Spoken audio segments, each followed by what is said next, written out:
অফিসে মিটিং আছে কিংবা সেজেগুজে পার্টিতে যাচ্ছেন, লিফটে উঠে একটু আয়না দেখে নিজেকে আরেকবার ঠিক করে নেন অনেকে।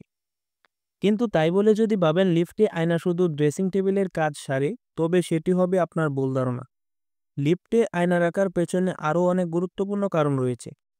জাপানের লিফট অ্যাসোসিয়েশন লিফটের ভেতরে আয়না লাগানো বাধ্যতামূলক জানিয়ে একটি নির্দেশনা জারি করেছে। এটি সাজসজ্জার জন্য নয়, বরং যাত্রীদের মানসিক স্বাস্থ্যের উপর সরাসরি প্রভাব ফেলে। আয়না কিভাবে মানসিক স্বাস্থ্যের উপর প্রভাব ফেলে জেনে নিন তার কারণগুলো। লিফটের ভেতরে অনেকে ক্লাস্ট্রোফোবিয়া অনুভব করেন। ক্লাস্ট্রোফোবিয়া হলো ছোট ও সংকীর্ণ জায়গার ভয়। লিফটে প্রবেশের সময় মানুষ অনেক সময় উদ্বিগ্ন হয়ে পড়েন এবং আটকে পড়ার আশঙ্কা তৈরি হয়। এর ফলে শ্বাসকষ্টের অনুভব হয় এবং দ্রুত শরীরে রক্ত সঞ্চালনের হার বৃদ্ধি পায়, ফলে হার্ট অ্যাটাকও হতে পারে। এ ধরনের পরিস্থিতিতে আয়না অনেক সাহায্য করতে পারে। সাধারণত আয়না একটি ছোট জায়গাকে প্রশস্ত দেখায় বলে জানা যায়, যা শ্বাসরোধের অনুভূতি কমিয়ে দেয়। আয়না লাগানোর আরেকটি কারণ হলো ভেতরে থাকা লোকজনকে বিভ্রান্ত করা।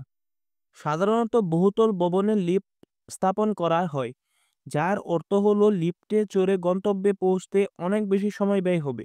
আয়না লাগানোর ফলে লিফটের যাত্রীরা নিজেদের দেখবেন, পোশাক ঠিক করবেন এবং নানা কাজে নিজেদের ব্যস্ত রাখতে পারেন। ফলে লিফটের ছোট জায়গায় মনকে ব্যস্ত রাখা সহজ হয়। লিফটে আয়না থাকা অপরিহার্য হওয়ার আরও একটি কারণ হলো নিরাপত্তা। ইন্টারনেটে অনেক ভিডিও আছে যেখানে লিফটের ভেতরে অপরাধ ঘটতে দেখা গেছে। আয়না থাকলে যে কেউ লিফটের ভেতরে থাকা সবার উপর নজর রাখতে পারেন। এর ফলে যে কোনো দুর্ঘটনা রোধ করা যেতে পারে। আয়না থাকলে হুইলচেয়ার ব্যবহারকারীদেরও খুব সাহায্য হয়।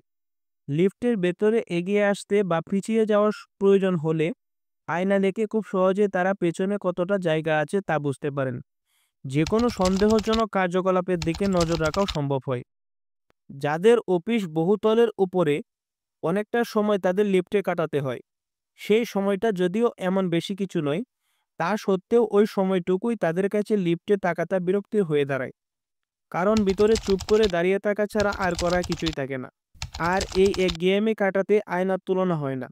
নিজেকে দেখতে দেখতেই কখন যে গন্তব্য ফ্লোরে পৌঁছে যাবেন বুঝতেই পারবেন না।